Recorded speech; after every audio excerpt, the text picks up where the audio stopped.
Hello বন্ধুরা, আসসালামু আলাইকুম রহমতুল্লাহি ওয়া বারাকাতুহু। আশা করি আপনারা সবাই ভালো আছেন। তো এটি দেখতে পাচ্ছেন, এটি একটি ব্যাকলাইট সার্কিট। 32 ইঞ্চি এলইডি টিভির সার্কিটে আমি এই ব্যাকলাইট সার্কিটটা লাগিয়েছি। তো এই দেখতে পাচ্ছেন লাল আর কালো তার দুটি। এটি কালো তারটি আমি লাগিয়েছি পজিটিভে আর লালটা লাগিয়েছি নেগেটিভে।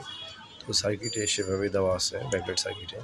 আর এই যে হলুদ তারটা দেখতে পাচ্ছেন, এটি হচ্ছে আপনার প্যানেলের যে ভোল্টেজ গেছে 12 ভোল্ট। সেই 12 ভোল্টের মধ্যে চেক করে দেখবেন আপনারা, যেখানে 12 ভোল্ট আছে সেইখানে আপনারা এই কানেকশনটি দিবেন, হলুদ কেবলটি।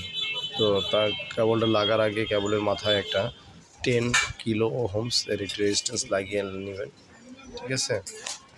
তো আপনারা দেখতে পাচ্ছেন আমরা সুইচ দিয়েছি এবং লাইট অন হয়ে গেছে, অলরেডি লাইট জ্বলতেছে, ঠিক আছে? তো এভাবেই আপনাদের এই ব্যাকলাইট সার্কিটটি কানেকশন করতে হয়। যারা যারা জানেন না অবশ্যই ভিডিওটি দেখে নেবেন, তাহলে আপনারা উপকৃত হবেন। তো আপনারা যারা যারা এখনও আমার চ্যানেলটি সাবস্ক্রাইব করেন, দ্রুত আমার চ্যানেলটি সাবস্ক্রাইব করে আমার পাশে থাকুন। তো ধন্যবাদ, সুস্থ থাকবেন, ভালো থাকবেন। এ পর্যন্ত আবার দেখা হবে নতুন কোনো ভিডিও নিয়ে। আসসালামু আলাইকুম ওয়া রাহমাতুল্লাহি ওয়া বারাকাতুহু।